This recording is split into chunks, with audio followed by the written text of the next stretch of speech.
I represent 43 technical professionals whom you're going to see tonight, who are putting their reputations and their licenses on the line.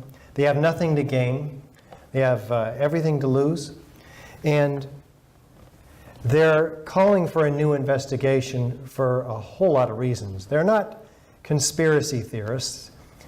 And one of the things that startles them the most, and in turn they represent the 1,700 architects and engineers signed on to our petition. One of the things that concerns them the most is the free-fall destruction of World Trade Center 7, a 47-story skyscraper that you're going to be hearing about.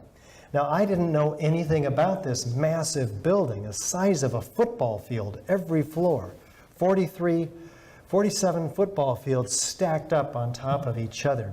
How many of you, like me 6 years ago, didn't know about this building or the destruction of it? Raise your hand real high. I'd like to get a count. 1, 2, 3, 4, 5, 6, 7, 8, 9, 10, 11, 12, 13, 14, 15, 16.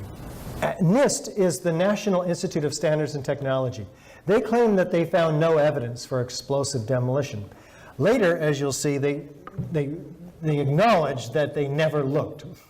How can you find what you're not looking for? But hundreds of others did, of course. And so now, also in 2007, a remarkable poll finds that up to 16% of Americans believe the towers, the Twin Towers, were brought down by explosive demolition. Well, let's see where we are in the room before we begin the film.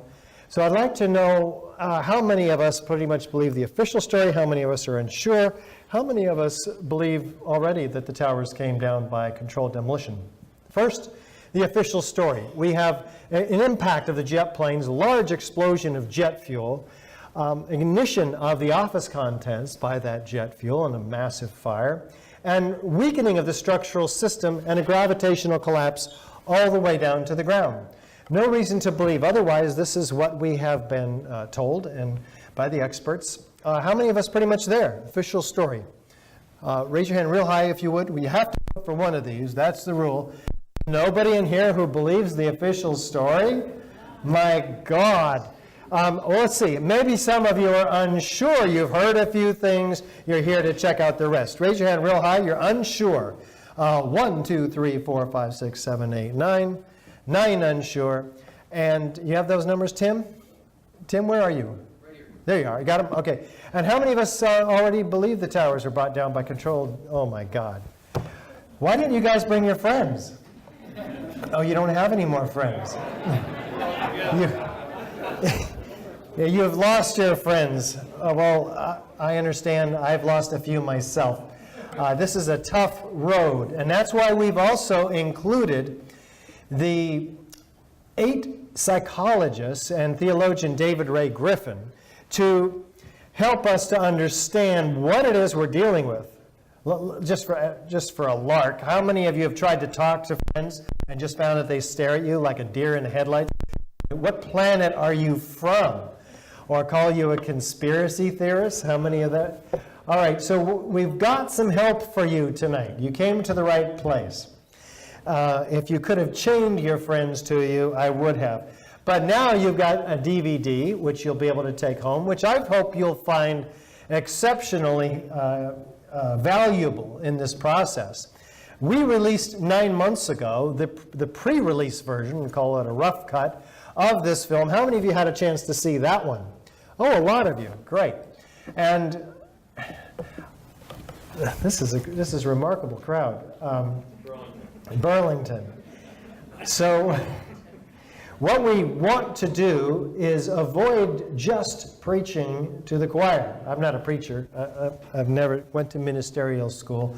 But lately on this tour, 30 cities, West Coast to East Coast, I've been feeling a little bit like I'm preaching to the same people over and over again.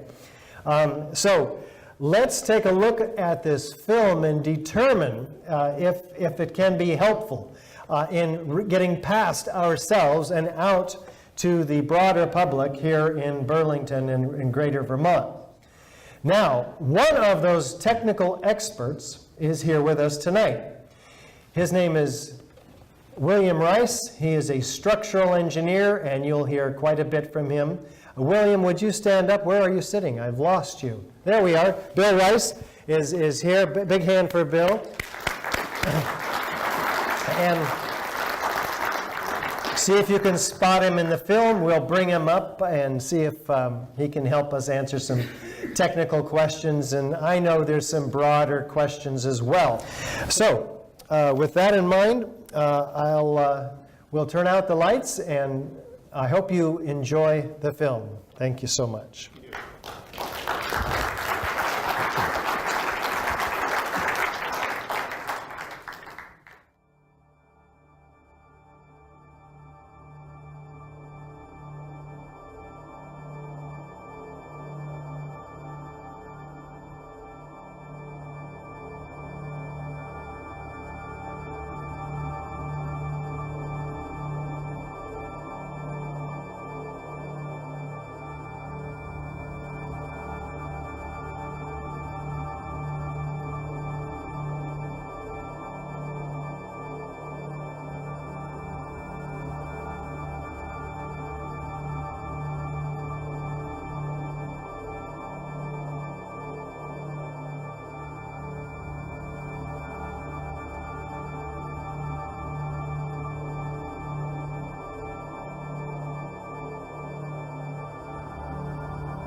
I don't want to be involved in conspiracy theories. You know, there are lots of them. They can go on. We can speculate on that forever. What we really need to know is how those buildings came down.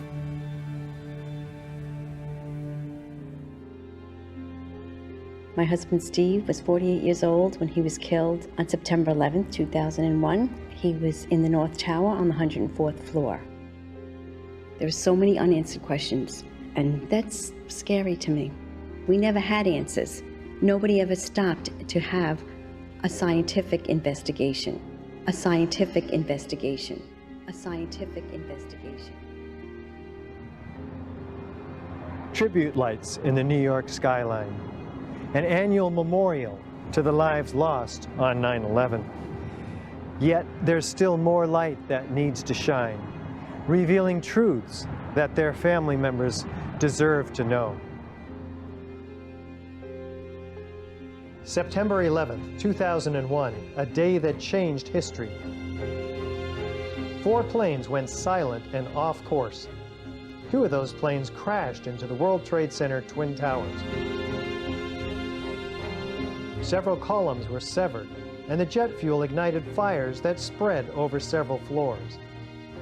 About an hour later, millions watched in shock as both towers were suddenly and rapidly destroyed, killing almost 3,000 people, for whom truth and justice may have yet to be served.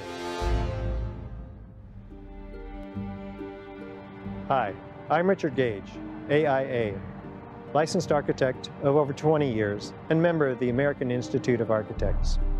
I'm founder of Architects and Engineers for 9/11 Truth, a nonprofit organization of well over 1,000 technical and building professionals. According to official government reports, The fires weakened the structural steel framing of both twin towers, leading to sudden, progressive, and total collapses. Unknown to most people, a third steel frame high-rise, World Trade Center 7, was also destroyed. Critical questions have been raised by more than 1,500 architects and engineers about the official explanations for the destruction of all three of these buildings. Along with more than 10,000 other concerned individuals, these professionals, collectively comprising more than 25,000 years of experience, have signed our petition. They're calling for a new investigation into the destruction of these three World Trade Center high-rises. This call is based on evidence that reveals a very different destruction scenario than reported by government engineers. This includes abundant scientific forensic data and eyewitness testimony that was omitted from the official reports. You'll be seeing this evidence and hearing from dozens of these technical experts, including many who are among the top in their respective fields. Listen to the President provide his account of the pervasive political abuse of science. And we have watched as scientific integrity has been undermined and scientific research politicized in an effort to advance predetermined ideological agendas. I claim they're not doing science at all. They're doing propaganda or publicity or whatever they're doing, but it's not science. It's not playing by the rules of science. To undermine scientific integrity is to undermine our democracy. We at AE 9/11 Truth take President Obama at his word in his affirmation to the American people during his inauguration. How do we accomplish this? We've done our best to fulfill the President's vision by using the scientific method, examining the evidence from the World Trade Center and developing unbiased conclusions from unbiased experts in their fields. As coherent sets of scientific facts are brought into focus by the experts, the data, and the witnesses in this film, you'll come to a much greater understanding of the events of 9/11 and will be in a position to draw your own informed conclusions. Of course, the ones still most affected by the events of that tragic day are the family members of the victims lost on 9/11. Several have asked to appear in this documentary. Although our focus will be primarily technical, we are deeply moved and honored to give them the opportunity to speak directly to you. Now, let's hear from the AE 9/11 Truth professional petition signers, who will share with you what conclusions they came to. Among these experts are high-rise architects and engineers in the fields of structural design, materials science, chemistry, fire protection, metallurgy, as well as physicists, explosives experts, and demolition technicians. If we believe that fires brought down the World Trade Center buildings on 9/11, this is extremely troubling for those of us in the design professions, architects and engineers, even physicists. Buildings just don't behave like that. There was no hesitation. There was no hesitation when it was to hit story after story. The tops of the buildings were basically disintegrated. The fact that it was all reduced to rubble and powder just did not make sense at all. There was a total collapse, and there's very few things that could explain that. Our whole society is being led to believe that these fundamental laws of physics, hard science, don't apply anymore. And that's, I think that should frighten all of us. Also, psychologists, therapists, and counselors, along with theologian David Ray Griffin, who have a deep understanding of the personal issues associated with 9/11, will explain why it is so difficult for us to come to terms with the reality of these events, and learn how we can help ourselves and others with this difficult yet vital responsibility. We were confident, we felt secure, and all of a sudden that security collapsed. So the question becomes why? Why is it that people have so much trouble hearing this information? When your beliefs are challenged, fear and anxiety are created. Don't mess with me, don't mess with my home, don't mess with my comfort with how things are. I believe that to be the kind of country that we think we are, we have to face some of the things that are not as we think they are. We need the truth in order to heal.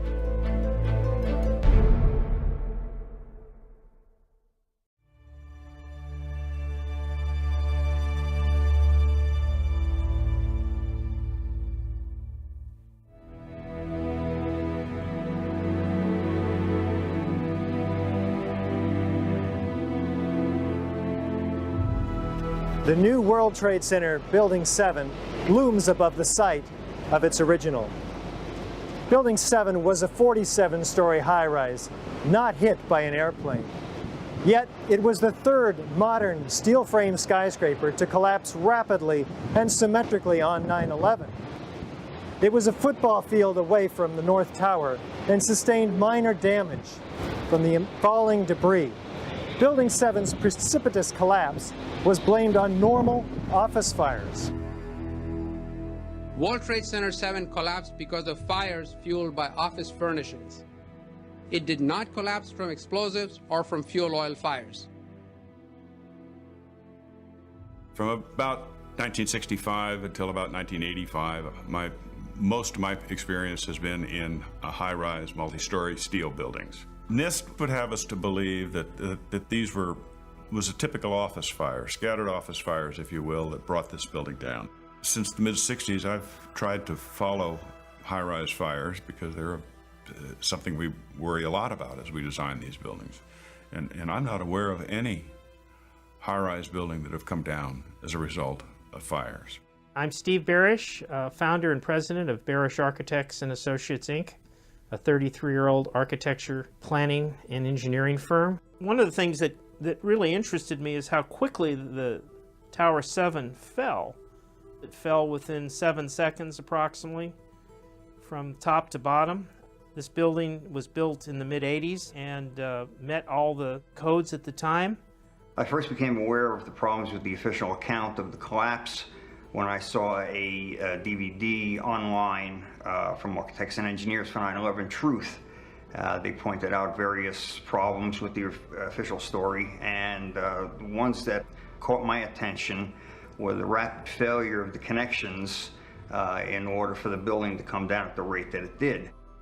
I've been involved in many large projects, including overseeing several high-rise buildings ranging in size from 14 stories to 40. Over the course of 20 years, I'm mainly called in to help with very large, difficult projects. When I watched Building 7 collapse, it basically left no doubt in my mind that something was wrong. Building 7 had not been hit by a plane. The coup de grace for me was when I found out that Building 7 had collapsed later that day. And when I saw Building 7 come down, to me, the fact that it looks like a perfect controlled demolition of an intact building.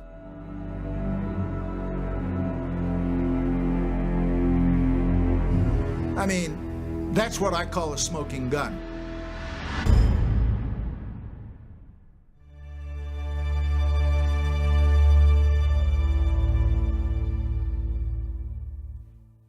Was the structural steel from World Trade Center 7 preserved, documented, analyzed, according to standard procedures for investigating engineering failures? Hailing the collapse study as an assessment rather than as an investigation has allowed valuable evidence in the form of the tower's structural steel to be destroyed. It is a steel that holds the primary key to understanding the chronology of the events resulting in the collapse. When did you become aware that the steel from the World Trade Center was being sold off? I think it was on the order of a week or so before we arrived on site on October the 5th, I believe it was. So in other words, the city was selling or was disposing of material within 2 weeks of the actual event? I believe I was the first one to find out that the steel is being recycled. New York Times reporter Jim Glantz told me 2 weeks after the collapse, and I tried to contact city, and also New York Times reporters tried to make sure we can have access to steel to do the research. It was not happening. I just think there's so much that has been lost in these last 6 months that we can never go back and retrieve. And it's not only unfortunate, it's borderline criminal. 400 truckloads per day of material were taken away from the World Trade Center site and sent to China for recycling. There were laws violated in the destruction of that evidence.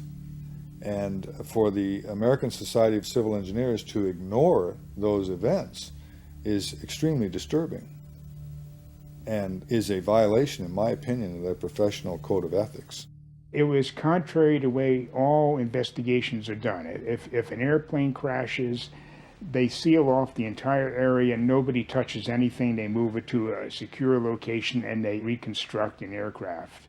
Normally, when you have a structural failure, you carefully go through the debris field, looking at each item, photographing every beam as it collapsed and every column where it is in the ground, and you pick them up very carefully and you look at each element.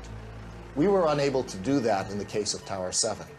World Trade Center 7 would have been the first steel-framed high-rise building in history to ostensibly collapse due to fire.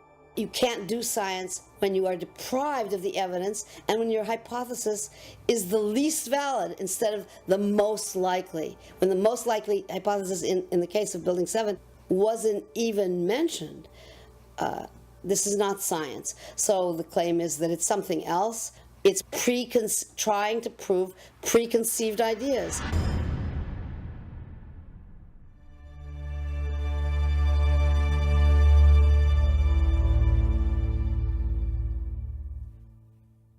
Was a proper investigation performed that might have revealed the use of accelerants or explosives in World Trade Center 7's destruction?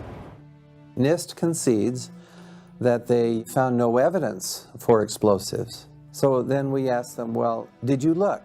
And they said, no, we did not look for explosives or residues of explosives. NIST never did a proper evaluation of the collapse site and the debris. World Trade Center 7, I would have expected they would have tested for explosives also, because of the nature of the collapse and the unprecedented nature of a steel-framed high-rise building collapsing in such a fashion. My practice has included, among other things, design and testing of structures that were designed to withstand blasts. Specifically, for instance, the launch facilities for the Minuteman missile system. Well, the American Society of Civil Engineers was brought into this investigation early on. They did a very superficial investigation of the site. They issued a report without any significant forensic examination. Neither NIST or FEMA followed standard protocol for fire and explosion investigations, or just fire investigations for that matter. National Fire Protection Association Guide number 921 calls for saving the evidence and being prepared to justify why you wouldn't. It also calls for testing for accelerants and explosives when high-order damage is involved. NIST did not do this. The minimum explosive charge, the 9 pounds, required to fail critical column IE-79 would have produced a pressure wave that would have broken windows in the north and east, resulted in a sound level of 130 to 140 decibels, which is the equivalent sound to a gunshot blast. There were no witness reports of such a loud noise. There were all kinds of firefighters and civilians that were reporting explosions. You heard explosions, like boom. It's like a distinct sound. It's not like when in compression, like boom, boom, boom, boom, boom, like floors that were dropping and collapsing. This was boom, and like you felt a rumble in the ground, like almost like you wanted to grab onto something. Big explosion.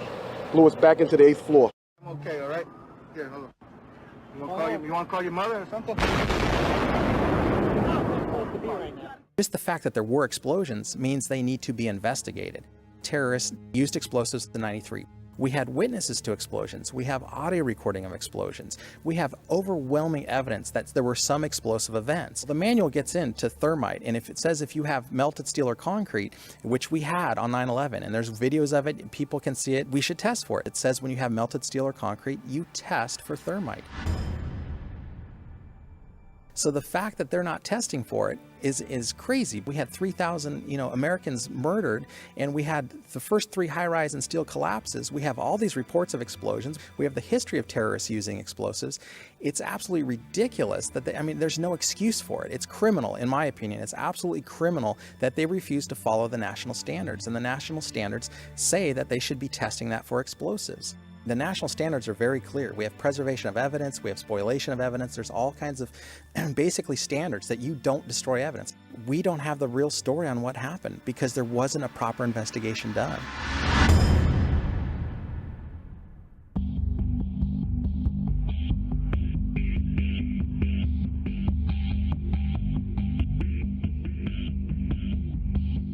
As reported by the New York Times, engineers were baffled by the collapse of Building 7. Since no steel frame high-rise has ever completely collapsed due to fire, how are we to understand this mysterious event? High-rise buildings simply do not collapse due to fire. In my previous career as a firefighter, never in my training were we ever taught that these type of buildings could just collapse in on themselves. There's definitely much more going on than just fire. The World Trade Center 7 building reminds me of the Meridian Bank building in some ways in Philadelphia. The Meridian Bank building is a 38-story skyscraper that burned for 18 hours in 1991, suffered extensive damage from the fire, but did not collapse. We've never had a steel-framed skyscraper collapse in the United States or internationally. So there's no precedent. As NIST tells us that this collapse mechanism, starting with thermal expansion that worked its way upward and outward through the building, in a matter of seconds, there's not enough time for the building to collapse the way that NIST tells us it collapsed. NIST claims the fires were very large, very hot, and long-lasting, when in reality, observation, which has been researched by many people, shows these fires did not last very long. They were not in the locations where NIST claims they were at given times. I'm a fellow of the American Institute of Architects. For the 40-plus years that I've been practicing architecture, I have designed a variety of buildings from small houses to high-rise office buildings. Some of the high-rises that I've worked on are 1-shell and 2-shell here in Houston. I was project manager for a 22-story office building in Akron, Ohio.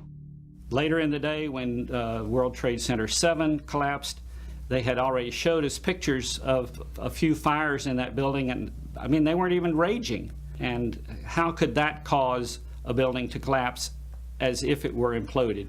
Couldn't happen.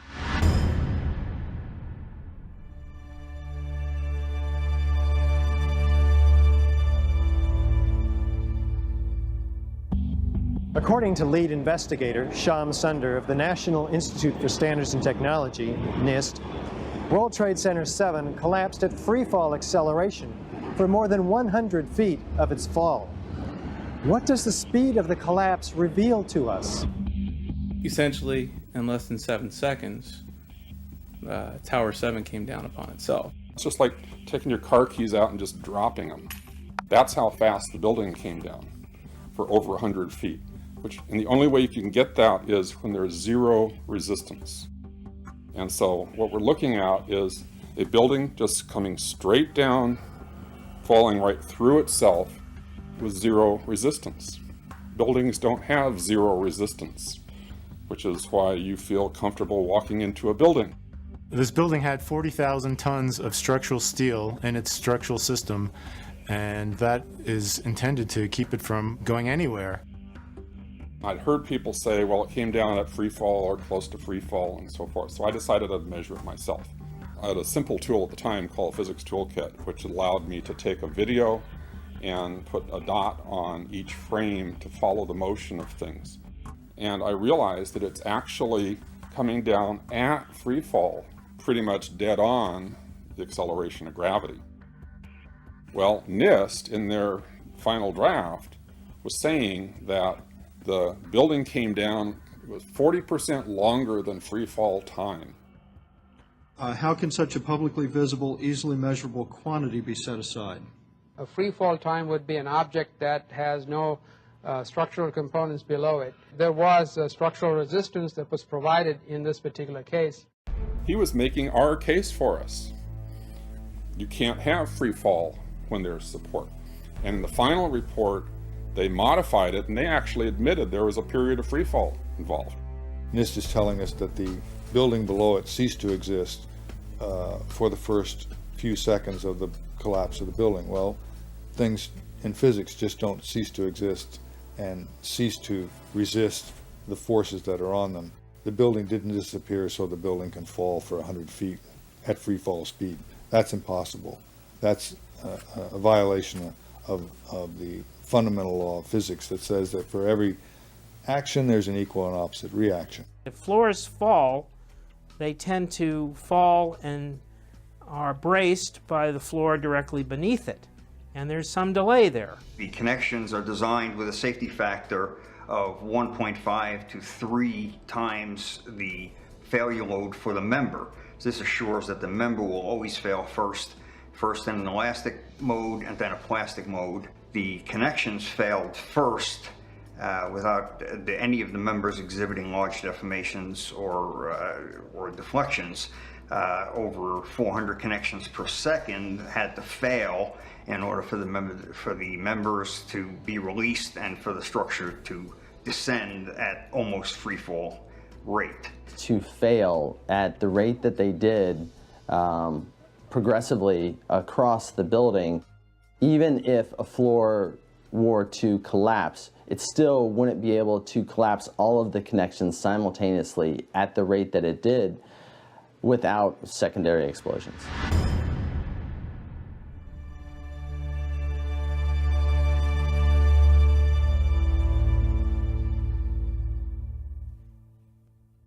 We might anticipate that an unevenly damaged building would fall over.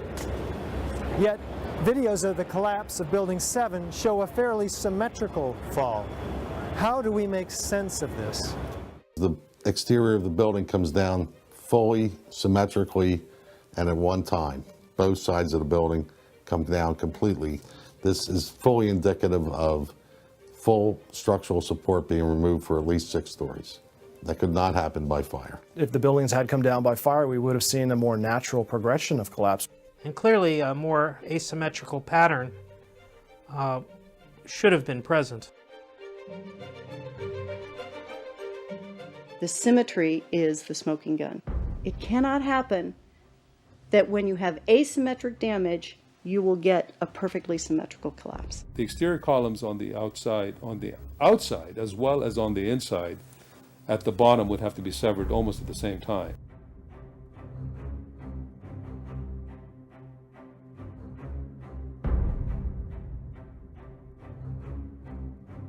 I worked for Controlled Demolition Incorporated, CDI, the top-rated explosives demolition firm in the world.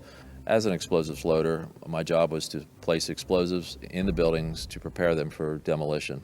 I was licensed while in New York by the New York Fire Department to handle explosives. And I worked on major projects such as Seattle Kingdom, the Three River Stadium, Philadelphia Naval Hospital, and Keyspan gas holders in New York. What I saw, it was a classic implosion. The center of the core, the penthouse area, starts to move first, and then the building follows along with it. That's another indicator that this NIST report is very suspect. When it's all finished, the outside walls from the lower floors are piled one on top of the other right in the middle of the building. Just like a house of cards if it were coming down. As a structural engineer, I don't believe that the failure of one column would normally bring down an entire building in the way we saw World Trade Center 7 come down, because of redundancy, because of all the other columns in the building that were not affected. According to NIST, the failure occurred at column 79 on level 12. This means basically they're talking about a single columnar collapse or failure that resulted in a total collapse of the building. That just does not make any sense.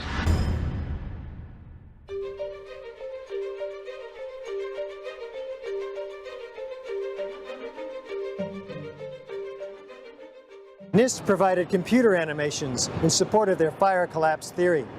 But what do independent engineers say about these animations? When you observe the footage of how the building failed and when you look at the animation of the failure and compare that to what you actually observe in reality, I think they disprove their own theories. It is impossible for it to fail the way they said. The exterior of the NIST World Trade Center 7 computer simulation model, which they put together to try to explain their theory, shows large, very large deformations which are not observed in the video of the actual event. Yet they don't attempt to explain this in the report. What we're seeing is what would happen in a natural collapse, and what we see on the real video is not a natural collapse.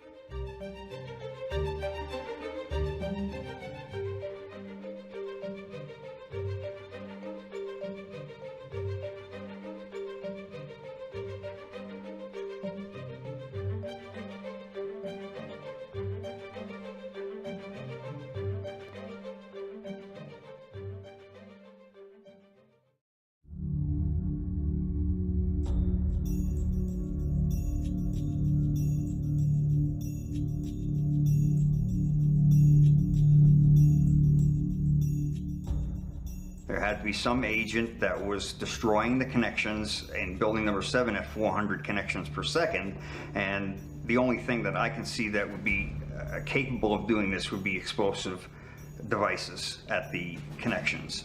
And this is why I think that there has to be a new investigation to find out the real physical causes for all these members to act in an atypical fashion.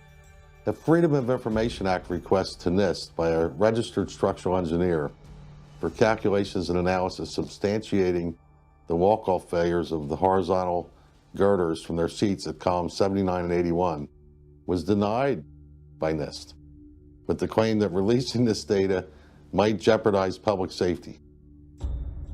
How could it possibly jeopardize public safety to tell people in the industry, engineers who were responsible for designing these buildings, how this failure could occur? Science is never secret when it's done right. Science is a way of finding out that is self-correcting and involves many people. Science isn't science unless it's published, unless it's openly published and made available for criticism. The explanations from FEMA and from NIST don't add up. But there is enormous circumstantial evidence, circumstantial and actually physical evidence as well, that would lead us to a different conclusion. And the conclusion is controlled demolition. A building cannot do free fall with a huge steel structural system in place to support it without it being blown up. That's the only way it could come down at free fall. Dit is controlled demolition. Zeker weten, zeker weten. Er is nagesprongen. Dit is in opdracht gebeurd. Dat heeft een team gedaan van experts. Building 7 to me is really what gives it away, because that's a classic case of controlled demolition.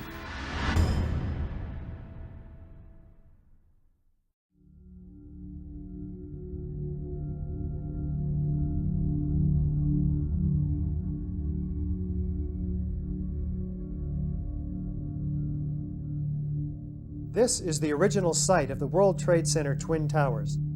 Construction is now underway where dramatic new facilities are being erected.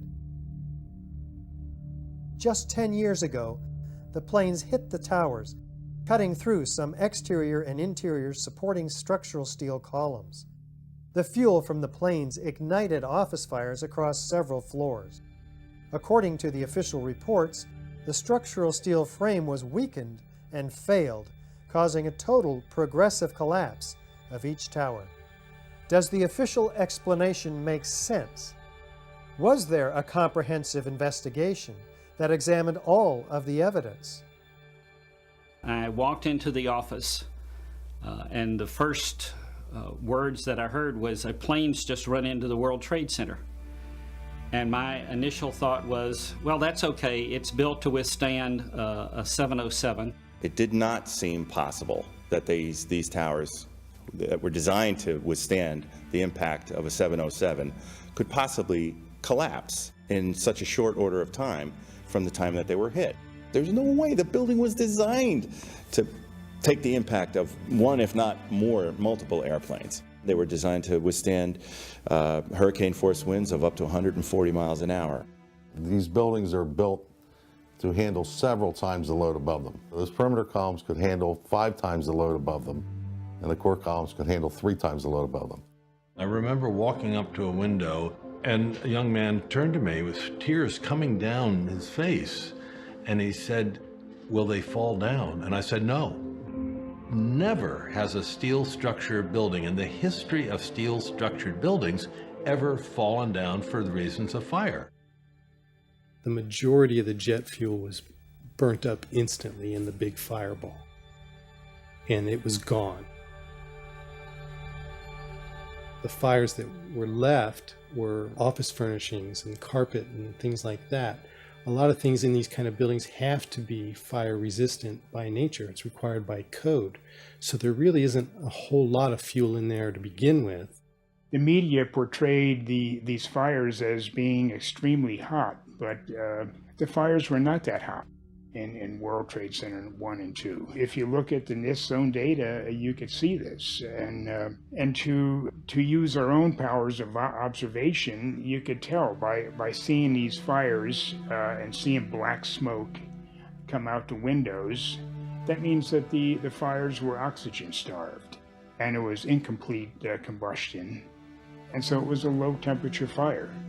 I looked up in a manual the burning temperature of jet fuel and found that under the conditions that existed at the World Trade Center on 9/11, that jet fuel had to have been burning at about 750 degrees Fahrenheit. I also noticed that the official explanation of what happened there was that the heat from the fire supposedly softened the steel and thereby brought the buildings down. If you have a flame at 750 degrees, you can hold that flame under a steel beam forever, and you'll never reach a high enough temperature to bend steel, let alone melt it. So immediately I knew at that point that the official explanation was dead wrong.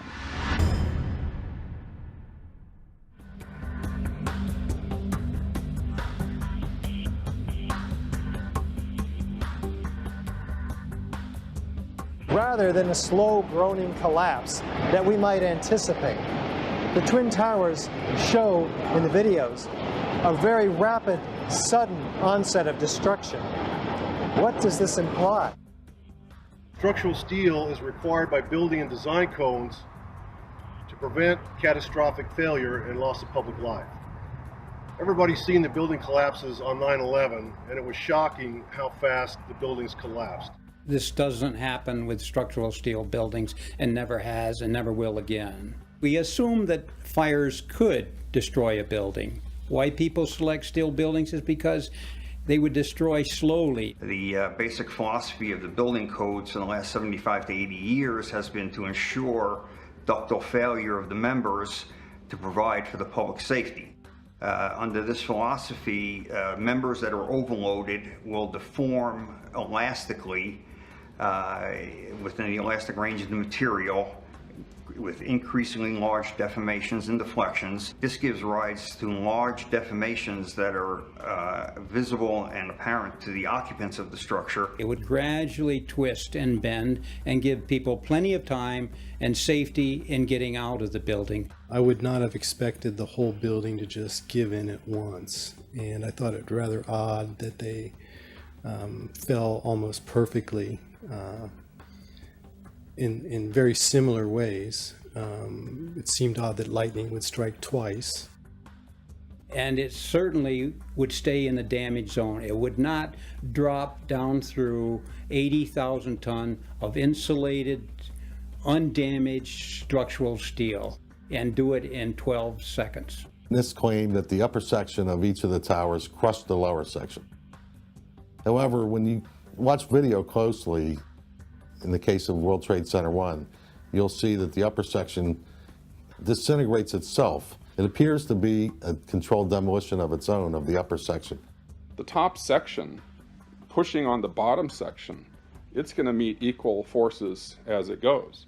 Both sections are going to be demolished at the same rate. So by the time you've crushed up 15 stories below it, the top 15 stories are also going to be crushed. Well, there's demolitions done in France, which use what we call the vernage technique, where they take out a couple floors worth of columns with hydraulics. They take the columns out and they let the building, the upper section of the building, drop 2 full floors. And when it impacts the lower section, there's a very definitive, observable jolt, deceleration, and velocity loss. You're looking for a jolt, that this thing, if it actually comes down and hits, you should be able to see the point at which they actually impact, because it would actually slow down the motion of the falling block. It never slows down. It accelerates the entire time. And that was what was extremely significant. I was very familiar with the Twin Towers elevator systems. I actually rode up and down elevator shafts on the top of a car going 1,200 feet a minute. You could imagine the experience. Before the tower started collapsing from the top, the antenna started to fall. And the antenna, of course, was over the middle of the elevator shafts. I'm very familiar with the interior structure that surrounded the elevator shafts and the accessibility which the elevator companies had 24/7. The only way that I can see that the towers could have collapsed is that the interior columns were compromised. It wouldn't be a problem once you gained access to the elevator shafts. Then a team of loading experts would have access to all the core columns and beams. The rest could be accomplished at that point by just the right kind of explosives for the job at hand.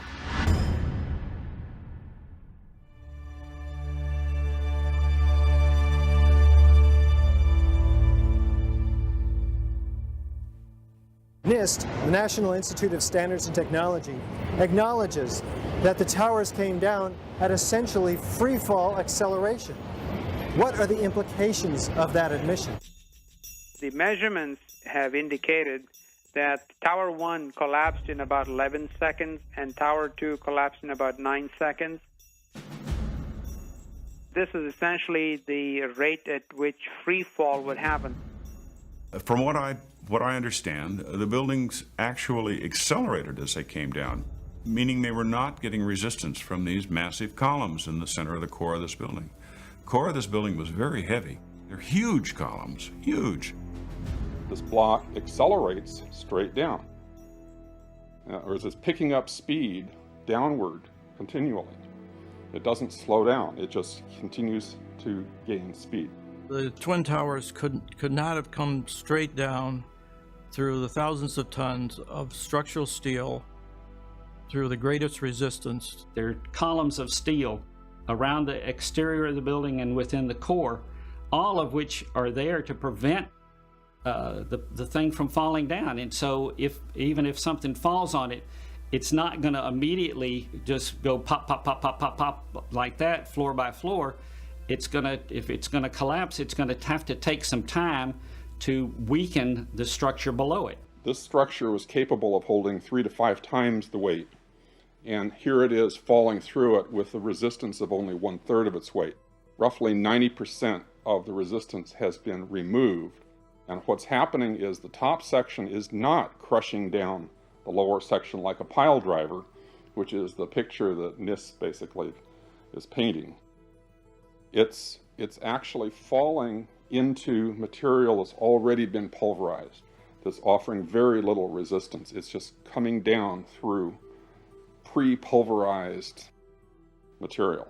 The buildings fall at a speed which can only occur if the structure has been removed, the vertical structure. Structural connections not only had to fail nearly simultaneously, but in sequential order. I was shocked at how the buildings collapsed. I would have expected that they would have come down much slower, that they would have tipped over, that the whole thing did not make sense. And ever since then, I had a hard time believing that the fires did drop those buildings. The area below the damage zone where the planes flew in and where the fire was, that area below that, those 80 or 90 stories, 80,000 tons of structural steel was not damaged in any way. Yet you stood there and watched it destroy itself, wiping out floor by floor all 287 structural columns as if they didn't exist underneath the damage zone.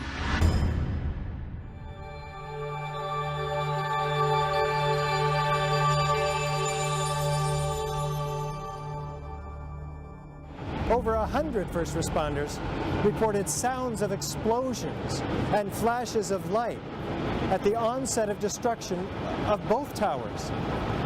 These were not discussed in the NIST report. What did these eyewitnesses actually see and hear?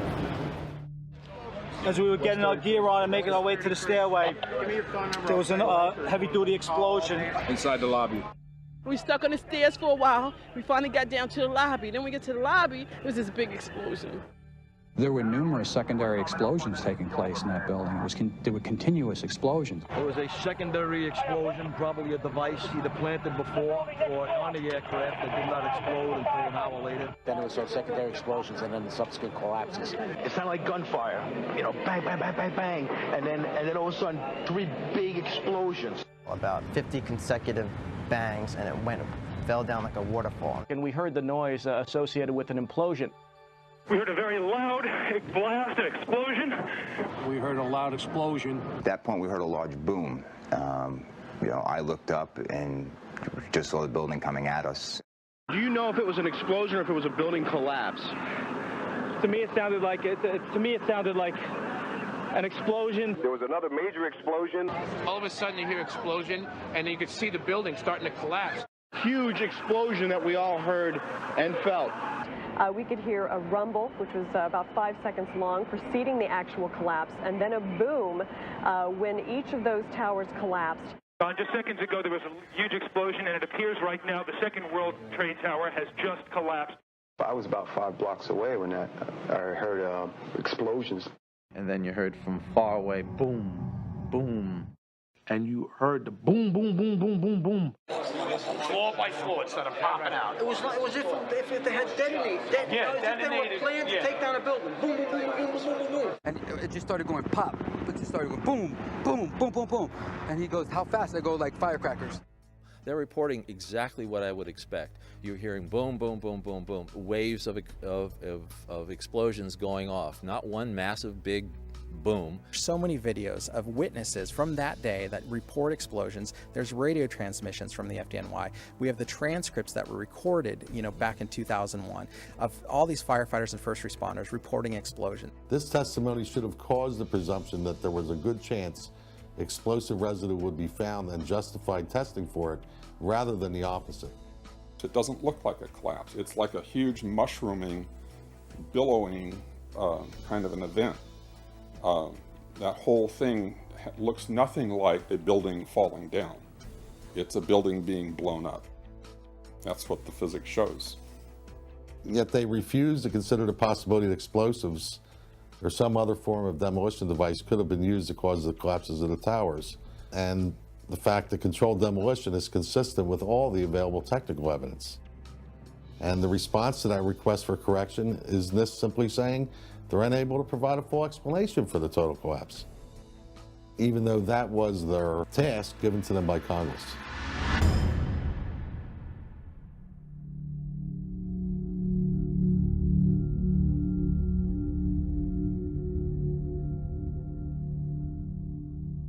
FEMA documents a 1,200-foot diameter debris field around each tower. Videos show multi-ton steel sections of hundreds of individual steel pieces ejecting out of the towers at 60 miles an hour for a distance of 600 feet. They also show clouds of debris pulverized in mid-air and isolated explosive ejections as many as 60 stories below the so-called crush zone.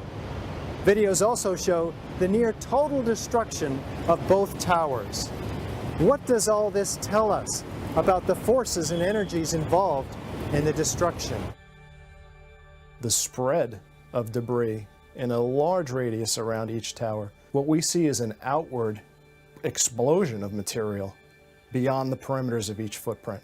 And this is not expected, and it's not congruent with the reports of our government. Debris that was shooting out for hundreds of feet in all directions, 70 miles an hour, leaving the 80th floor of the North Tower and making a fairly level trajectory, that to me is fairly alarming. Large multi-ton beams were hurled hundreds of yards laterally. Gravity works vertically, not laterally.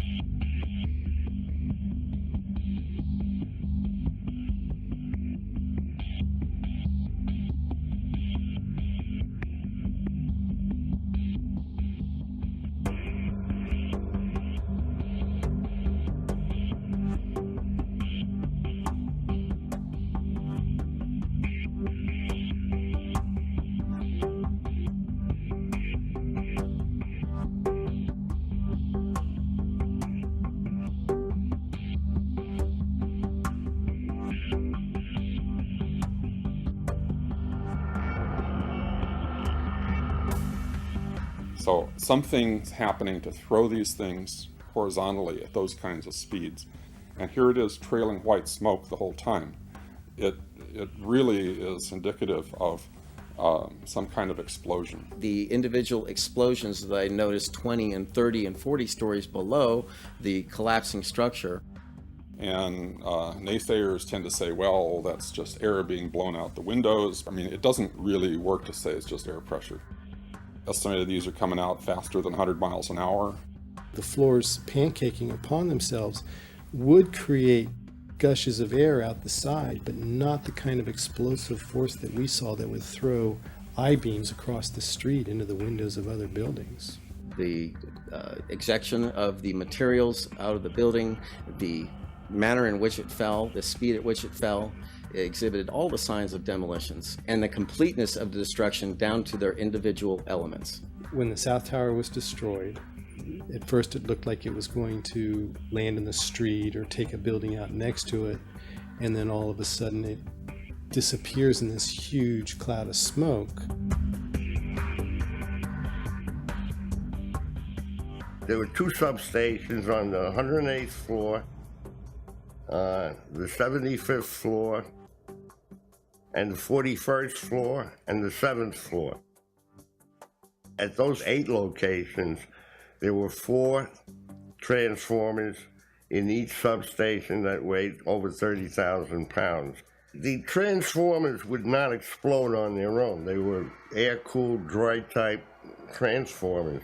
And yet, after the collapse, there was no evidence of them being found at the bottom of the towers. I wonder why. As an architect, I would expect to see larger portions of the building floors, the decking, the steel decking, the concrete topping, much larger remnants of what the structural components of this building was. After all, there was 110 floors in each building, and each floor plate was over an acre in size. We have no explanation of how the concrete was pulverized. It takes an enormous amount of energy. And there's no concrete. There's very little concrete. All you see is aluminum and steel. What happened to the concrete? The concrete was pulverized. And I was down here Tuesday, and it was like you were on a foreign planet. All of Lower Manhattan, not just this site, from river to river, there was dust, powder, 2-3 inches thick. The concrete was just pulverized.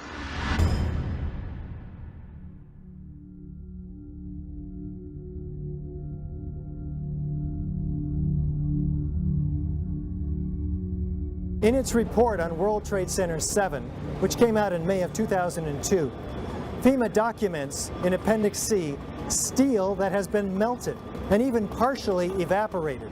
resembling Swiss cheese. What are we to make of this? This was the size of steel that they used in the construction of Tower 7. They didn't use this particular kind of steel in Towers 1 or Towers 2. So that's why we know its pedigree. It was a surprise to me because it was so eroded and deformed, and so we took it for analysis in the lab. One section of steel was kept. How it got to be in its present state was described by the New York Times as perhaps the deepest mystery uncovered in the investigation. There's parts where the entire half-inch of the beam is gone, entirely dissolved right through, and so something happened to cause the steel to really thin and in some places to disappear entirely. Well, it was attacked by what we determined was a liquid slag. When we did the analysis, we actually identified it as a liquid containing iron, sulfur, and oxygen. So Jonathan Barnett's study, which I thought was very well done and quite extensive, is all documented by FEMA in Appendix C in their BPAT report that was May of 2002.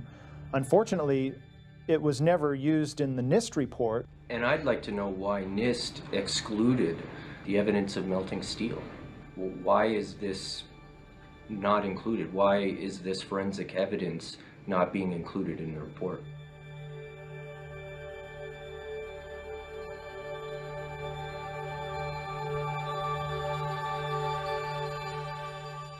First of all, let's go back to your basic premise that there was a pool of molten steel.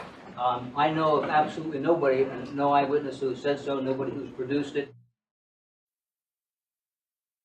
You'd get down below and you'd see molten steel running down the channel rails. Like you're in a foundry. Yeah, like lava. Like it was lava from a volcano. Actually melted beams where it was molten steel that was being dug out. Underground, it was still so hot that molten metal dripped down the sides of a wall. It's this fused element of steel, molten steel and concrete and all of these things all fused by the heat into one single element. And they pulled out the big block of concrete, and there was like a little river of steel flowing.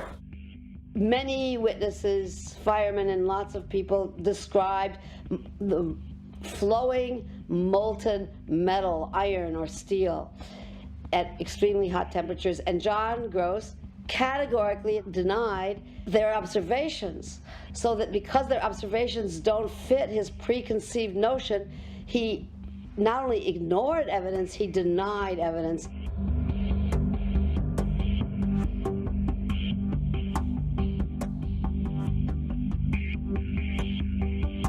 There were reports of molten steel having been seen in the rubble pile of all three buildings, and I knew that jet fuel, which is essentially kerosene, is not capable of melting steel nor iron. Kerosene or jet fuel burns at less than 1600 degrees Fahrenheit. And molten steel needs at least 2,700 degrees Fahrenheit in order to melt. There were sections of them that clearly showed melting. They had sections that were thinned away, and there were actually holes through them, and some of the ends were just melted away or even possibly evaporated away. In an office fire, you cannot generate enough heat to melt steel. And yet we have evidence of molten iron in the microspheres, in the rubble pile, and the metal pouring out of the side of the tower. I worked as in the project engineering department of the casting plant of Alcan, the aluminum company of Canada, one of the largest aluminum smelters on the planet at the time. And in that smelter, we turned aluminum oxide into aluminum, molten aluminum. Molten aluminum is silver. It's not yellow, it's silver. It looks like mercury. The yellow molten metal that I saw pouring out of the South Tower is indicative of molten iron. NIST claimed that the molten metal was aluminum. It doesn't look at all like molten aluminum.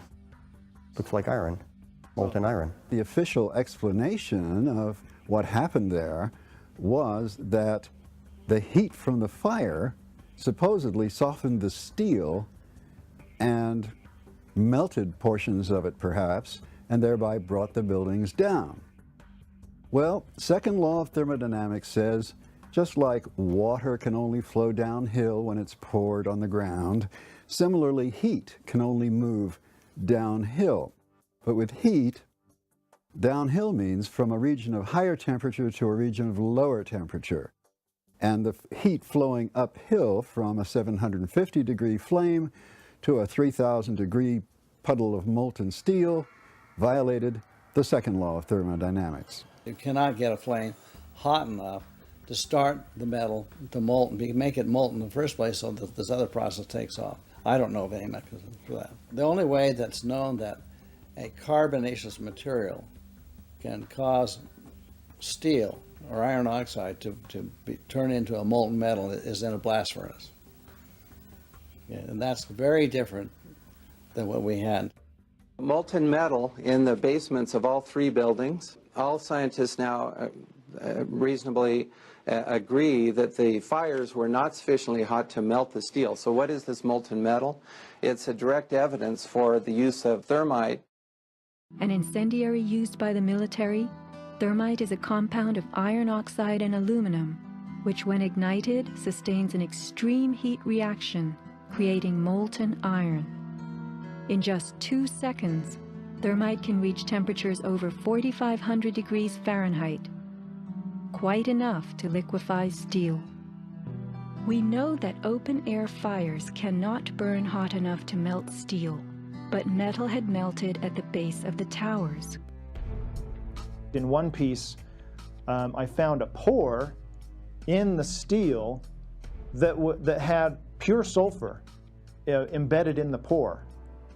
Which I thought was very strange, and so that's when I really started looking for sulfur and finding it in more abundance in some of these phases. There's a government theory that calcium sulfate from gypsum boards was the source of sulfur, and that's wrong.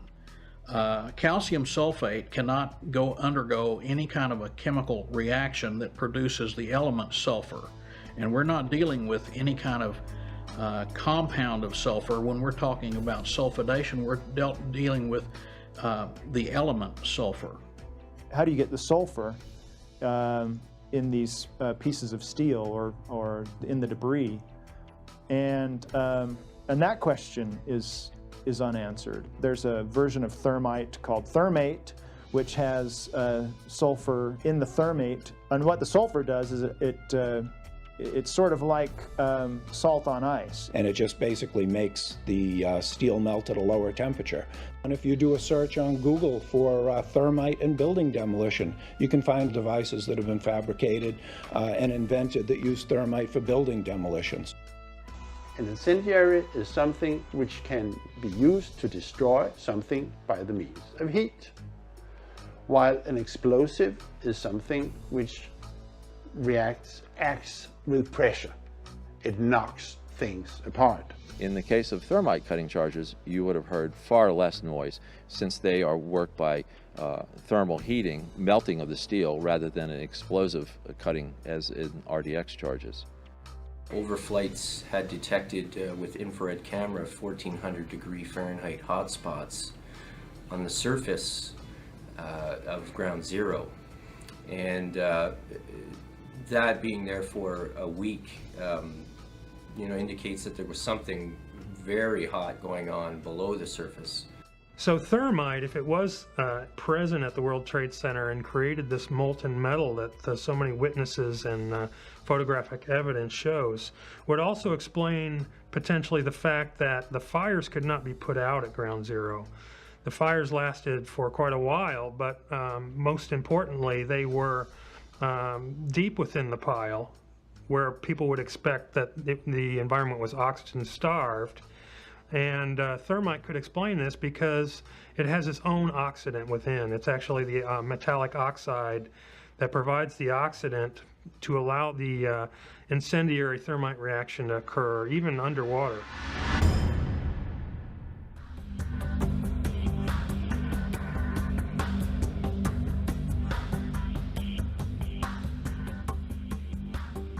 As much as 6% of the World Trade Center dust consisted of tiny, previously molten iron spheres. What does this tell us about the temperatures generated in the tower's destruction? When the USGS collected samples of the World Trade Center dust, they found the iron microspheres.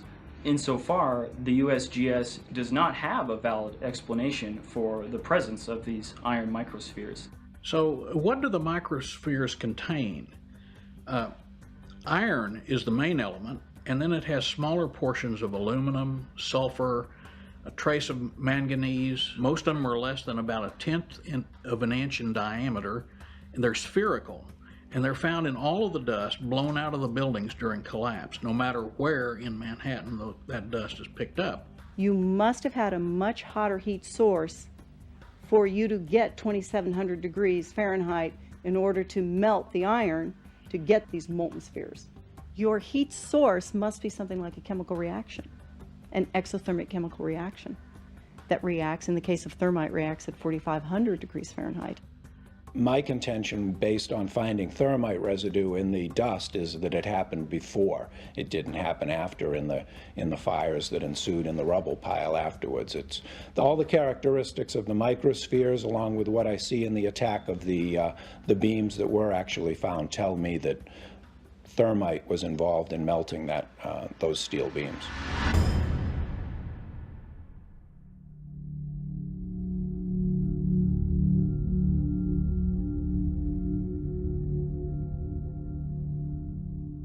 Out of the ashes of the World Trade Center devastation rises the Freedom Tower, whose foundation, however, is shrouded in question. For example, in the World Trade Center dust, an international team of scientists find an advanced form of highly energetic nanothermite composites. What is it, and where does it come from? In the dust, we found what we characterize as unreacted thermitic material in the shape of some very tiny red-gray chips, which have different properties. Most importantly is they're still reacting, some of them, and in the reaction they produce molten iron, which is the prime indication of a thermitic reaction. And such a reaction can be used to destroy steel structures. What we have found is a modern version of thermite, which we call nanothermite, which is produced in a different way. It is not just two powders being mixed. The material is actually built from the atom scale up. We call it the bottom-up procedure, which is what you do in nanotechnology. The ingredients are much smaller, which means they're reacting faster and they are more easily ignited. The primary elements in the red material are aluminum, iron oxide, as well as silicon and carbon. The iron oxide appears in faceted grains, approximately 100 nanometers across. The aluminum appears in thin platelets, about 40 nanometers thick. It is the small size of the particles involved in this material that allow us to characterize it as nanothermite. In ordinary thermite, the particle size is much larger, and hence ordinary thermite is an incendiary, whereas as the particle size becomes smaller and smaller, super thermite is sometimes called. This red material contains also a significant amount of carbon, and the formulation of nanothermite as described by National Laboratory publications also implies the presence of carbon, very typically. The organic is used with nanothermite in order to produce gas, and that is a very high pressure gas. We do have descriptions from the Livermore National Laboratory in particular, of how they fabricated this material. But to fabricate it is not so easy. This is discussed in our paper in the Open Chemical Physics Journal, published in April of 2009. So far, none of these papers have been refuted in the literature, the scientific literature. So that means they are unchallenged in the scientific sense. They stand as an indictment, really, of the official story of 9/11. I've independently seen thermitic activity within 2 separate independent samples of World Trade Center dust. One of the things I'd like to stress about these chips is that they really shouldn't be there. They're not a natural formed agglomeration of aluminum from the aircraft or materials that were in the building and iron oxide that got knocked off. It isn't just a haphazard bringing together of iron oxide and aluminum, which is the basic components of thermite. This is a material that is made up of nano-sized particles that are all very uniform, very symmetrical. This cannot be paint.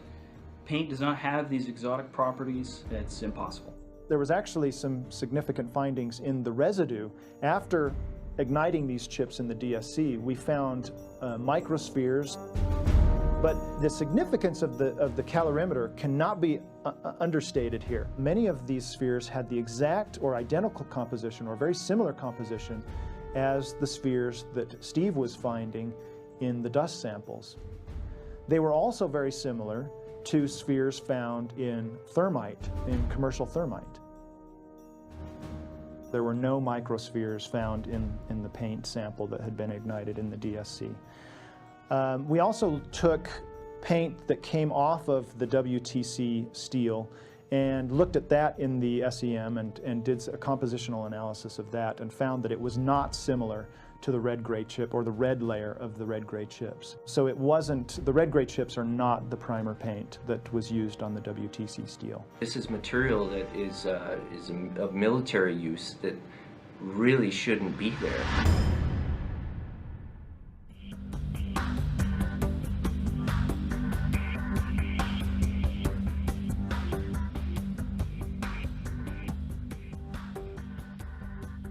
You don't need to be an engineer or an architect to see what happened to those buildings.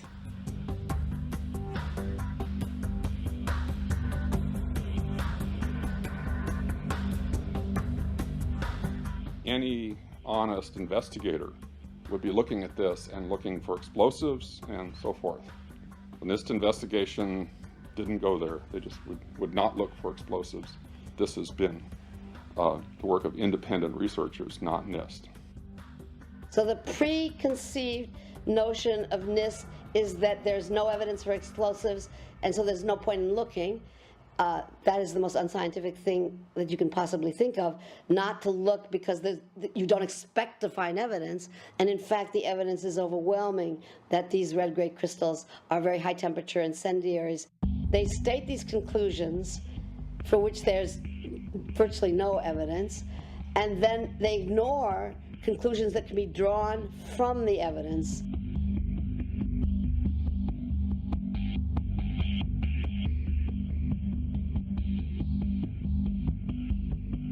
The physical chemistry of everything that I wrote about is consistent with no other hypothesis.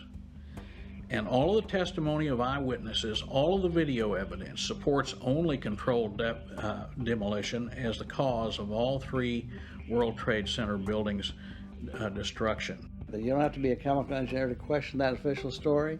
It's very, very obvious that both Building 7 and the towers were brought down by demolition. It couldn't have been any other possible way. That conclusion I come to based upon, first of all, my training and my education, particularly my experience in blowing up major structures that had been designed to withstand blasts.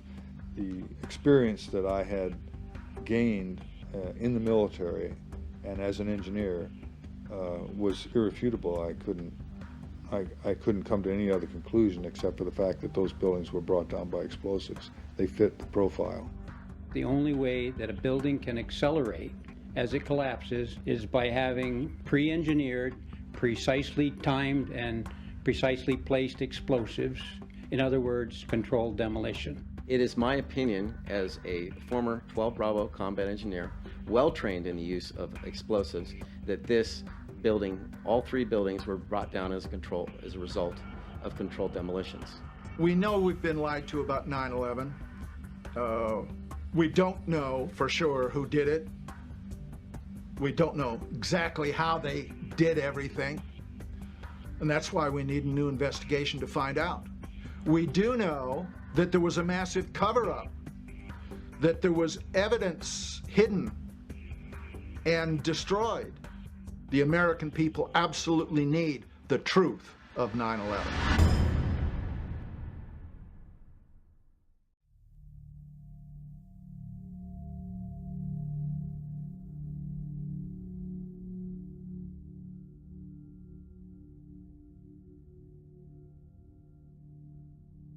In my 37 years of experience as a structural engineer, I've never seen modes of failure such as have been exhibited in the case of these buildings, and that's why I feel that we need a new independent investigation to explain the destruction of these three buildings. It took some kind of consciousness raising on my part before I was willing to look at the possibilities. And really, you need to go where the evidence leads. I would like to see a real investigation. I'd like to see people on the inside who really know what happened. I'd like to see some of those come out. There's some very good scientists, I'm sure, at NIST, and their life's work is getting distorted and used for political purposes. So what I'm looking for is a new investigation where all of the original information and tests and hypotheses are re-examined, as well as the ones that have surfaced since, the new ones, including the allegations of controlled demolition. Let's look at it objectively. Let's look at the evidence, not these fabricated computer models and hearsay and all these predetermined conclusions. Let's really open it up again and investigate this thing properly, and then come to conclusions. I strongly support an independent investigation that would be independent of the government, independent of all of the influences that obviously were in effect during the NIST investigation. We need to have an investigation of NIST themselves. I believe that the reports that came out are not true. I believe there's a lot of information that was omitted, blatantly or otherwise. And at Firefighters for 9/11 Truth, that's what we're asking for. Is we're asking for an investigation that follows national standards. 3 skyscrapers were taken down in a controlled demolition, and all we're asking for is a new investigation, and the NIST also will investigate the dust for remaining explosives. And we need the truth because our nation has invested so much in the official story of 9/11 and in terms of what we have assumed that has happened. And we really can't go down the same road without knowing what actually happened. What happened on 9/11 is not something that is just going to go away. This is very pertinent to us today. I wish to further the investigation, and I want to make a difference because I want this to be a safe and better place for my children. I signed the petition on the Architect and Engineers 9/11 Truth website, mainly because I wanted to stand behind the families that lost people on 9/11. The 9/11 Truth movement was started by the families that lost loved ones on that day, and they were all out there alone, screaming for help, and our own country was ignoring them. We have a professional responsibility, and I urge every engineer and architect and demolitions expert and anybody that has any knowledge in this field to examine the evidence and stand up and become, because the rest of the world is depending upon us.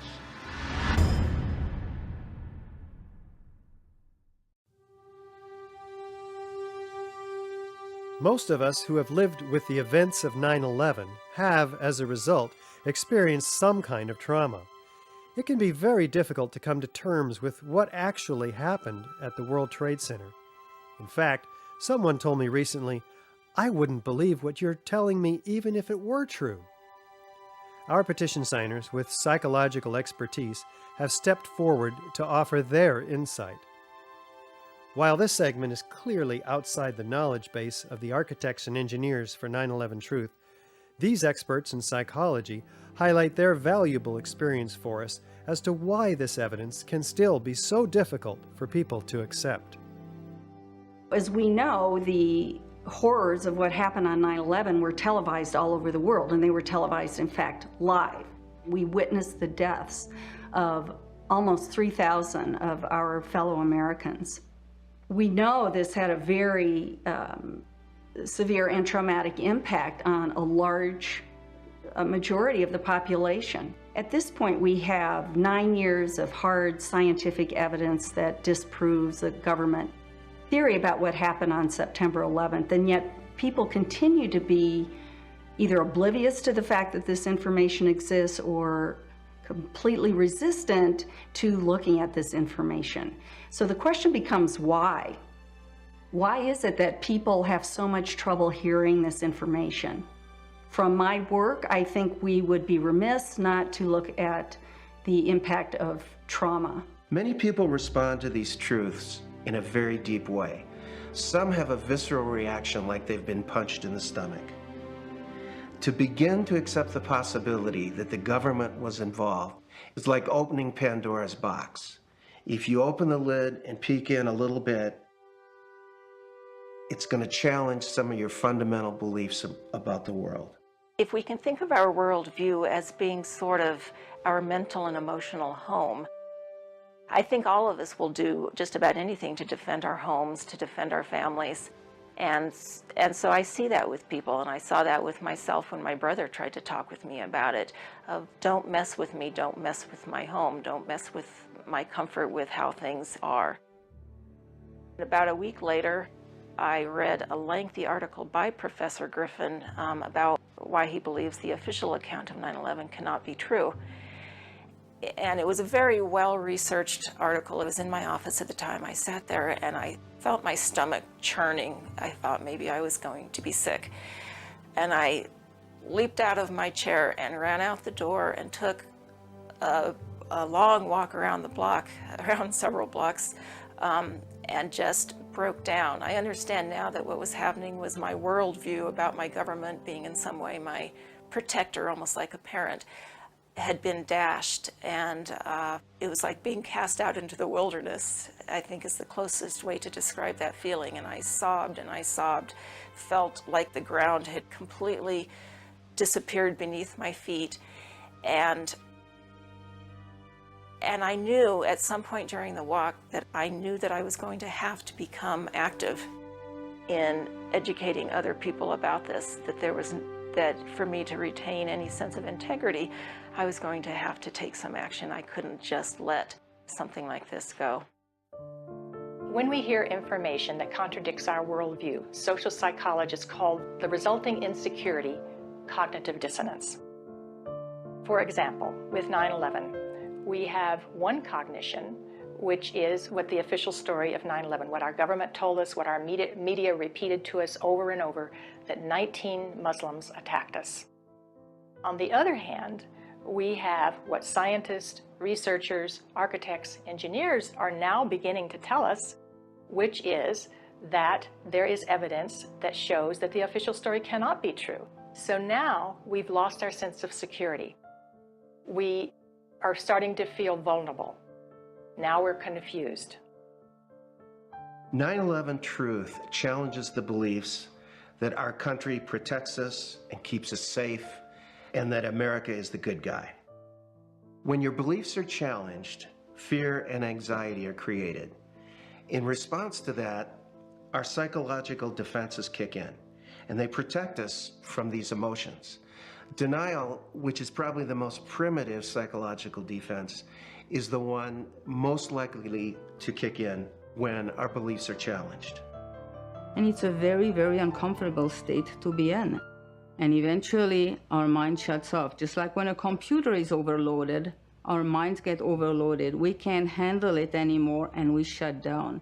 What some of us will tend to do is deny the evidence that's coming our way and stick to the original story, the official story, and to try to regain our equilibrium in that way. Another thing we can do is decide to look at the conflicting evidence and be sincere and be open-minded and look at both sides of the issue and then make up our own mind about what reality is. Here are a few of those spontaneous initial reactions to hearing the contradictory evidence about 9/11. I don't want to know the truth, or I'd become too negative and psychologically go downhill. I'm not sure I want to know. If this is true, then up would be down and down would be up. My life would never be the same. They say this is the way the world works, and I'm convinced this is the right way the world works. 9/11 doesn't fit into that paradigm. So I don't need to look at the evidence. Fran, I refuse to believe that many Americans could be that satanically treasonous. Someone would have talked. But these are beliefs. They are not scientific facts. But these beliefs do keep us from looking at the empirical evidence. Whenever we say, I refuse to believe, we can be sure that the evidence that's coming our way is not bearable and that it's conflicting with our worldview much too much. As I thought about all of these responses, I realized that what is common to every one of them is the emotion of fear. People are afraid of being ostracized, they're afraid of being alienated, they're afraid of being shunned, they're afraid of their lives being inconvenienced, they'd have to change their lives, they're afraid of being confused, they're afraid of psychological deterioration, they're afraid of feeling helpless and vulnerable. And they're afraid that they won't be able to handle the feelings that are coming up. None of us want to feel helpless and vulnerable. Healing comes through facing the truth, experiencing it, allowing the feelings to come in, so that if there are feelings of fear that perhaps these events were caused by something that we haven't thought about yet, dark elements within our society, for example, we'll let that come in and explore it. Let the light shine on whatever happened. This will be the most healing process. The Germans did this after their war. The South Africans did this after apartheid. Reconciliation through the truth is what is a deep path to psychological recovery from the myths and lies around which this historic event has been cloaked in the official view. One of the ways to deal with the trauma is to find the answers. That's why I think it is of such importance to have a comprehensive investigation. To work together to expose what happened, regardless of where the evidence takes us. That's what we expect in our state government, law enforcement. I think that by putting science together with the law, we will have a psychological healing around the impossible cognition that has been produced on that day. After World War II, part of the way that Jewish people honored the dead was by making sure that the truth was known and that the value of these people was respected. Not pursuing the truth about 9/11 disrespects the value of the life of the people that died.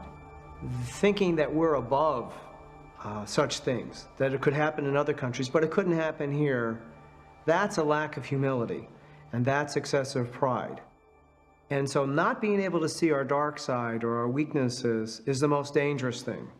A feature of American history that makes us particularly liable to this pride is this notion that's called exceptionalism, that America is the exceptional nation. And that began from the beginning as this country was formed. the people would say, well, there was so much evil in the European countries, so much cheating, so much lying, so much using the people for the rulers' purposes, but not in America. We have leaders that are free from those sins. So I think this has made 9/11 particularly difficult for Americans. So we need to understand that questioning is patriotic. Questioning is what we're supposed to do as citizens. That's our duty. One thing that has become important for me personally is to educate myself, is to take responsibility. There's that wonderful quote from Mahatma Gandhi where he said that we must be the change that we wish to see in the world. When we come to the national level, when something like 9/11 happens, we need to be sure that we have a real investigation into who the perpetrators are, and then we need to be sure that those perpetrators are held legally accountable. It's part of the healing process on the individual level as on the collective level. We need the truth in order to heal.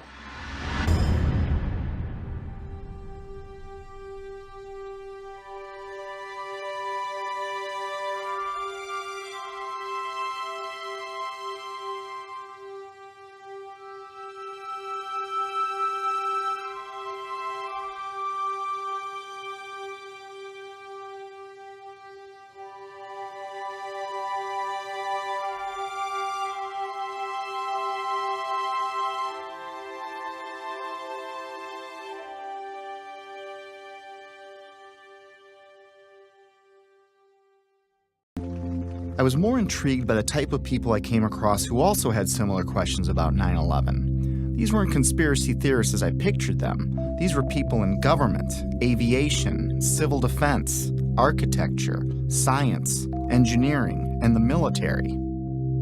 I decided to look further. I still had no idea the impact this would have on my life.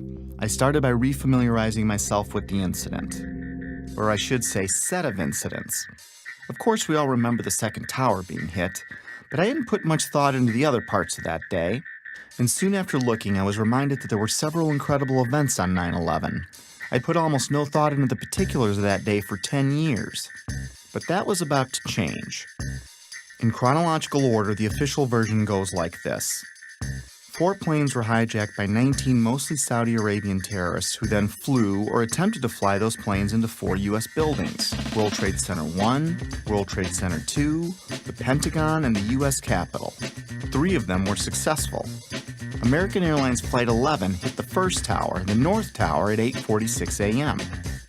United Airlines Flight 175 hit the South Tower at 9:03 a.m. American Airlines Flight 77 hit the Pentagon at 9:37 a.m. At 9:59, the South Tower collapsed after burning for less than an hour. At 10:07 a.m., United Flight 93 crashed in a field in Shanksville, Pennsylvania. Then at 10:28 a.m., the North Tower collapsed. And I barely remembered that a third building at the World Trade Center, Building 7, collapsed at 5:20 p.m. to close out the day. The National Institute of Standards and Technology, more commonly known as NIST, backed up the official government version that intense fires weakened the steel and caused all 3 buildings to fail, including Building 7, which oddly enough was not hit by an airplane, nor was it exposed to jet fuel, which is what I thought melted the towers to get that progressive collapse started. And you had that intense heat probably weakened the structure as well. As I looked for answers, I found Shyam Sundar of NIST stating, "The buildings were not brought down by explosives. Until then, I didn't know explosives were even in the conversation. And like hearing a child claim innocence before a question is even posed, it had my eyebrow raised." World Trade Center 7 collapsed because of fires fueled by office furnishings. It did not collapse from explosives or from fuel oil fires. Here are some basic facts. World Trade Center 7, which was located in downtown New York City, is sometimes called the Solomon Brothers Building, but is most commonly referred to as Building 7. With construction beginning in 1984, it benefited from many modern advancements in building technology. It was a 47-story, steel-framed, fireproof skyscraper standing 550 feet tall. It was 300 feet from the nearest tower, the North Tower, or about a football field away. Even though it was one of the largest buildings in Manhattan, it looked small next to the Twin Towers. In September of 2001, Building 7 would have been the tallest building in 33 states. It collapsed at 5:20 p.m. the afternoon of September 11th. Even though Building 7 was not hit by an airplane, the official explanation for all 3 buildings that collapsed was that intense fires weakened the steel, resulting in total symmetrical building failure. The official story goes on to state that in Building 7, column 79 gave out first, starting a progressive failure of the remaining columns, which allowed the building to fall almost as fast as a bowling ball would into its own footprint. If a building that size accidentally collapsed on any other day, it would have been as famous as the Titanic sinking. Yet according to a 2006 Zogby poll, 43% of Americans never even heard of Building 7. Building 7 housed the CIA's largest station outside of Washington, D.C. It also contained the Secret Service's biggest field office. The IRS, Department of Defense, and the SEC also occupied entire floors. The mayor's emergency management bunker was located in the building, but ironically, it wasn't used that day. The rest of the tenants were primarily banks such as Solomon Smith Barney, which occupied the top 17 floors. Many government and SEC documents for cases primarily against Wall Street banks, but also including WorldCom and Enron, were destroyed, crippling the investigation into thousands of cases. At this point, I didn't think anything was too far out of place. I'd come across a few strange things, but I wasn't thinking conspiracy or anything like that. I did, however, find it a little odd that falling debris could set off a chain of events, ultimately turning Building 7 into a pile of rubble. However, I really didn't understand the physics involved, at least not yet. But I didn't need to understand physics to find it pretty strange that the whole building would crash through itself. I've played with Legos. Tip over? Maybe. But to pile drive through itself didn't make sense. At least the Twin Towers were hit by planes, but no plane hit Building 7. Sometimes it's easier for me to tackle complex issues with simple metaphors, so I thought of a stove.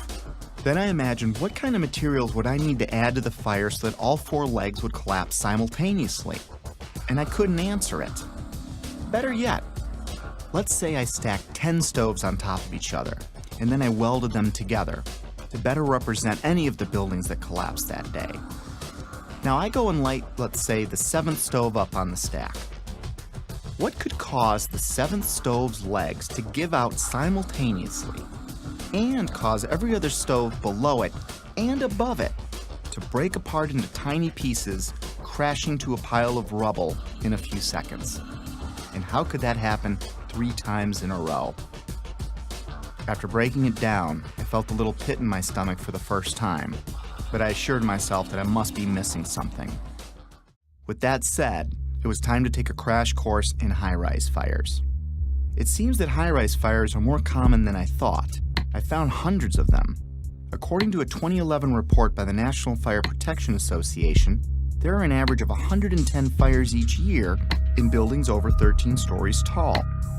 According to the report, between 2005 and 2009, there were 550 high-rise fires. Of course, there are many more all throughout history, but let's talk about some of the more startling ones. Sao Paulo, Brazil, the Joelma building, 1974. Sparked by an electrical fire, the residential building burned twice as long as the Twin Towers, yet it stood. The underlying structure wasn't even weakened. In fact, it's still in use today. The MGM Grand, which is now Bally's in Las Vegas, Nevada, caught fire in 1980, killing 85 people. It's had a few facelifts and ownership changes, but the structure underneath was never compromised. It's still in use today. Los Angeles, California, 1988. What was then called the First Interstate Bank building burned for 3.5 hours. No structural failure at all. In fact, an insurance company moved in, and today it's known as the Aon Center. In 2004, the Parque Central building in Caracas, Venezuela, the country's tallest building, burned for 17 hours. The facade was repaired, and it is in use today. Philadelphia, Pennsylvania, One Meridian Plaza, 1991, burned for 18 hours. It stood, Beijing, China, the Mandarin Oriental Hotel, burned for 6 hours in 2009. It stood. Chechny's tallest building burned for 7 hours in April 2013. It stood. Dubai, Moscow, Zurich, and on and on. I was starting to see a trend. Fires don't melt steel or cause buildings to collapse. The World Trade Center has itself burned many times with no structural failure or weakening. Some significant dates include February 13, 1975, when the 9th to the 14th floors burned for 3 hours. No damage or weakening of the structure was recorded. The fire began in an electrical wiring closet on the 11th floor. Some fire department officials and building officials here say that there's no chance the World Trade Center could become a type of towering inferno. And in 1993, it survived a bomb detonated in a highly vulnerable area with no structural damage caused by the fires that resulted from the explosion. There was, of course, damage from the bomb, which had to be repaired. But through it all, the towers have always stood. Sometimes buildings do collapse because of structural failure, but it's usually a design problem or earthquake damage or a controlled demolition. Buildings don't come down because of fire, but when they do collapse, they tend to tip over and stay connected. After reviewing hundreds of fires, I could find only 3 occurrences of fire bringing down a steel-framed high-rise in all of history, and all 3 were on 9/11. High-rise buildings simply do not collapse due to fire. Collapse of World Trade Center 7 was primarily due to fire. But there's a problem. Office and open-air jet fuel fires cannot melt steel. A lot of things in these kind of buildings have to be fire resistant by nature. It's required by code. So there really isn't a whole lot of fuel in there to begin with. The National Institute of Standards and Technology said that the maximum air temperatures was about 1,800 degrees or 1,000 degrees colder than what's needed to melt steel.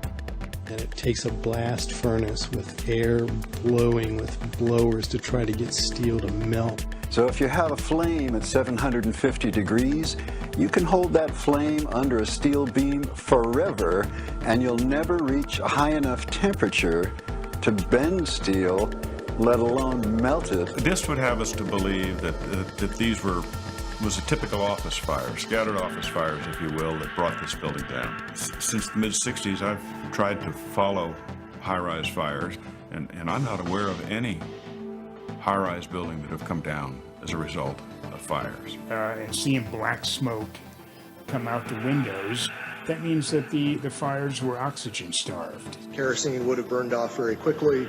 What wasn't destroyed in the initial fireball would have been consumed fairly rapidly and would have only really served as an ignition for the rest of the material. None of which would have been, in my experience as a fire protection engineer, hot enough to sufficiently soften the steel or damage the steel to result in a total collapse of the building.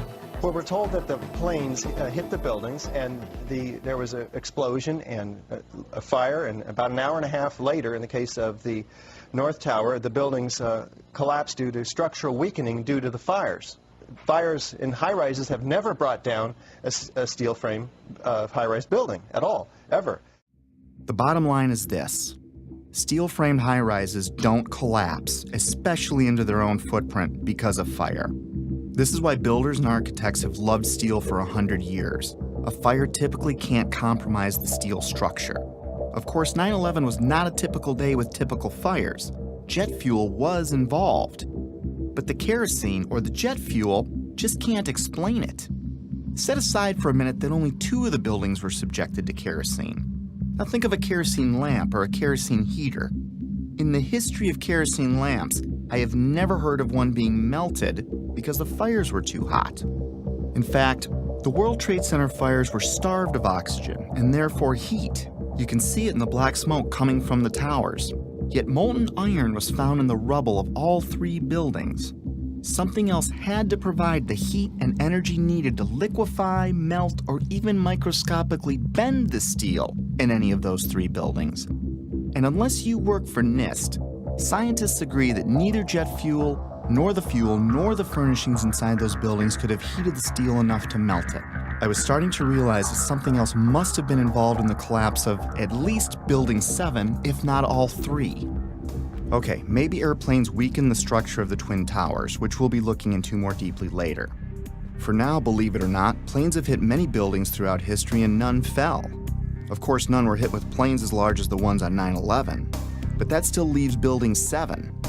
I couldn't explain it. Can you tell me that if I throw a flaming chunk of metal off of one building, I can make the building next to it collapse in on itself a few hours later? Why do demolition companies even exist if you can just light a few random fires and wait for an implosion?